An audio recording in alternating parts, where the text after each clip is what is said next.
First of all, Mark, congratulations on the film. Thank you.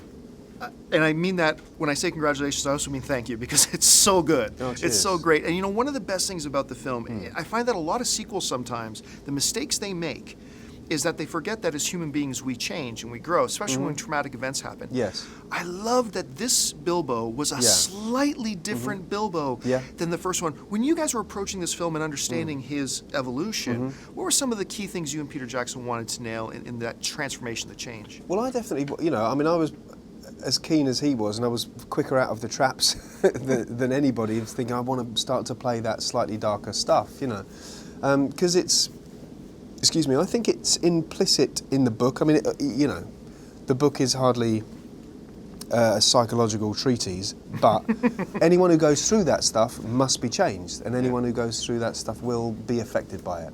And it was in the script, you know, it was in the script that there were moments of not happy, jolly Bilbo. Do you know what I mean? And I definitely wanted to make sure that those were attended to and explored. And so I was always saying to Pete, "When's the darkness coming? You know, can we do that bit? Is it time for him to stop being an ingenue now?" And he would always say, it's coming, but just not yet." So I was always dead keen to do that and to try and nail them properly. You know, he doesn't become a different person, but there were different aspects of him. Yeah. Right. You know, growing up reading the book, I remember always my favorite part of the Hobbit story was the eventual conversation and confrontation between Smaug and Bilbo, and that conversation. It's just so thick, and you guys nailed it so well. Oh, thank you. What was the key for you in conveying all that fear, yet confidence, and just that whole moment, especially when you don't actually have a 400-foot dragon in front of you doing it? Well, you just you dig deep and imagine and remember what the stakes are coming into the scene. You know, just from an acting point of view, just, you know, where have I just come from and why am I here? And yeah, it's kind of simple stuff, but difficult to maintain over days and days and days and days of shooting all that sequence.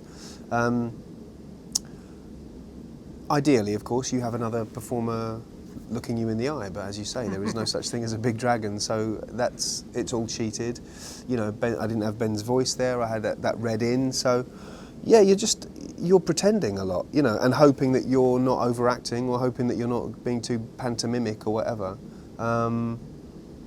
Yeah, it's kind of, well, it's as difficult as acting gets, anyway.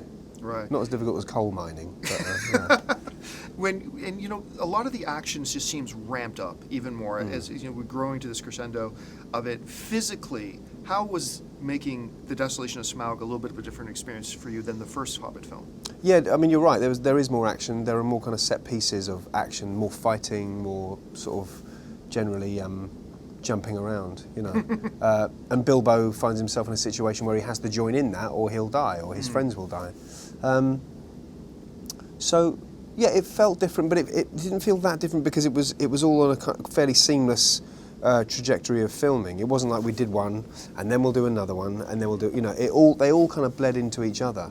So your job as an actor is trying to keep your eye on the ball of whereabouts in the story you are, you know, because one day you might be filming sections from all 3 films, you know, so where are you, you know, on day 5 and on day 20 and on day 100, you know. Well, listen, congratulations on the film. We can't wait to have it on AMC screen. If you like this video, be sure to give it a thumbs up and don't forget to subscribe to AMC Movie News on YouTube. It's free and a great way to stay updated with all the latest movie news and check out our daily show, AMC Movie Talk. Also, don't forget to check us out on Facebook and Twitter to stay in the loop for our special prizes, giveaways, and contests.